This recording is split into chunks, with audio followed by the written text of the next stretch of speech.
ये सामाजिक परिवेश से ये जानने का प्रयास करते हैं कि इंजीनियरिंग के विद्यार्थी जो आज लगभग 14.25 लाख सीटें भारत में हैं, उन पर इस फिजिकल डेफिसिट का क्या प्रभाव पड़ता है। हमारे देश में माना जाए तो 1 लाख इंजीनियर की आवश्यकता है। हम लोगों ने 14.25 लाख इंजीनियर प्रतिवर्ष बनाने का ठेका ले लिया। सरकार ने इतने कॉलेजेस को शुरू कर दिया। एक तरफ हम कहते हैं कि भारत सबसे बड़ा युवा देश है, भारत की युवा शक्ति का इस्तेमाल करना चाहिए, और भारत की सबसे बड़ी कमी भी भारत की जनसंख्या बताएगी 125 करोड़। दूसरी तरफ 131 करोड़ का चीन हमारे देश के आगे बहुत आगे निकल गया, क्योंकि असल में उसने अपनी युवा शक्ति को यूज किया है। हम लोग अपनी युवा शक्ति को इस्तेमाल नहीं करते।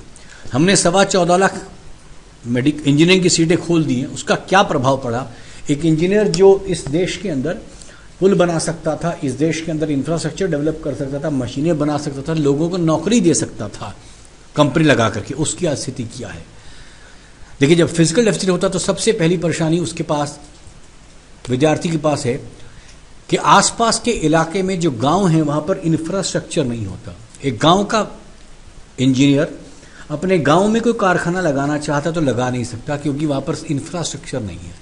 मजबूरी उसको खींच कर ले जाती है एक ऐसी जगह पर काम लगाने के लिए जहां पर इंडस्ट्रीज अर्बन एरिया में लगती हैं।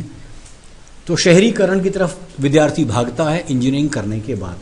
जब वो बच्चा होता है तो सीखता है, सोचता है कि मैं अपने गांव का भला करूंगा, लेकिन उसके पास इंफ्रास्ट्रक्चर नहीं है, गांव में मूलभूत सुविधाएं नहीं है, तो उसको इंडस्ट्रीज के लिए अर्बनाइजेशन में जाना पड़ता।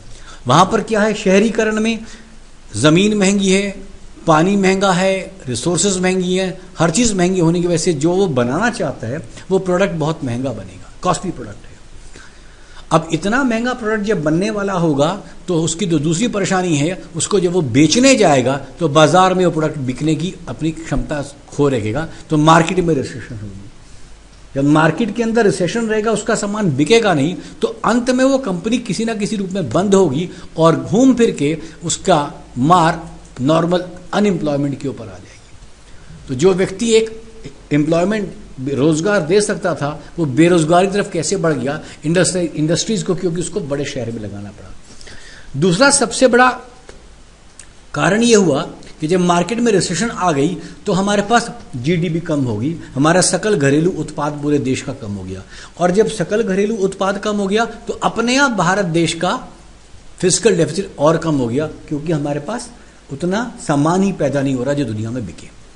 उसके बाद इंडस्ट्रीज को जो अर्बनाइजेशन में हुआ, उसके बाद शहरीकरण से क्या क्या तकलीफें आई गांव को छोड़ करके। एक तकलीफ जो और बढ़ी वो बढ़ा कि शहरों में पॉल्यूशन बढ़ने लगा, क्योंकि इंडस्ट्रीज जो बनाई गई थी, कम से कम कारखाने, कार्यक्षेत्र एक अलग अलग दूर, विदेशों में भी बहुत दूर दूर कार्यक्षेत्र हैं, लेकिन अब जब गांव में खुली जगहों पर कारखाना लग नहीं सकता, क्योंकि वहां पर मूलभूत सुविधाएं नहीं है, शहरीकरण के अंदर हो क्या गया, पोल्यूशन बढ़ता गया।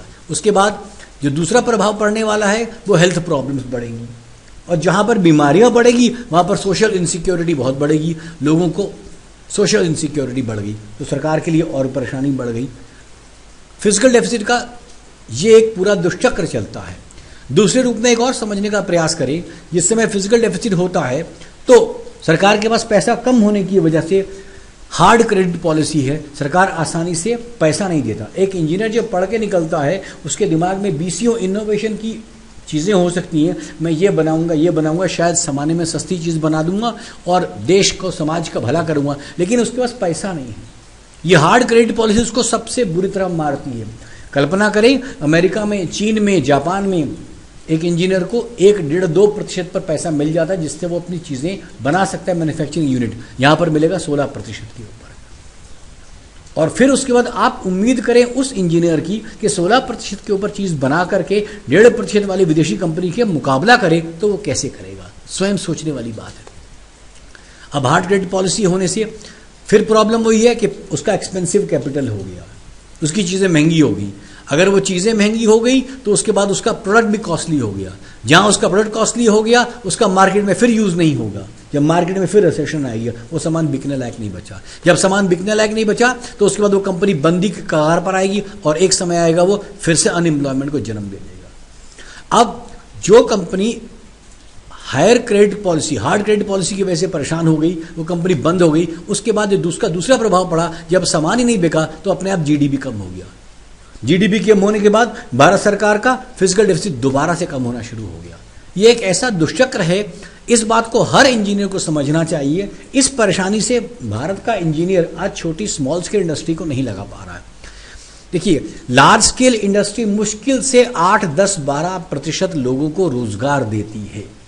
स्मॉल स्केल इंडस्ट्री और मीडियम स्केल इंडस्ट्री आज भी लगभग 80% से ऊपर का रोजगार वो देती है, और फिर उसमें जो स्मॉल स्केल इंडस्ट्री है वो लगभग 60% रोजगार ही देती है। अब वो जो स्मॉल स्केल इंडस्ट्री है, जिसको बनाने के लिए लघु उद्योग जिसे कह सकते हैं, जिसको चलाने के लिए एक इंजीनियर काम कर सकता था, उसको सिर्फ गांव में अगर इंफ्रास्ट्रक्चर मिल जाए, मूलभूत सुविधाएं मिल जाए और सस्ता पैसा मिल जाए, तो वो किसी भी कंपनी को, किसी भी विदेशी मल्टीनेशनल को अपना मुकाबला दे सकता है। परंतु इस वजह से उस इंजीनियर को मार पड़ती है और वो सारे काम नहीं कर पाता। उम्मीद है इंजीनियर विद्यार्थी इस बात से समझेंगे उनकी परेशानियों की जड़ फिजिकल डेफिसिट किस रूप से है, जो उनको अनएम्प्लॉयमेंट तक धकेलती है। धन्यवाद।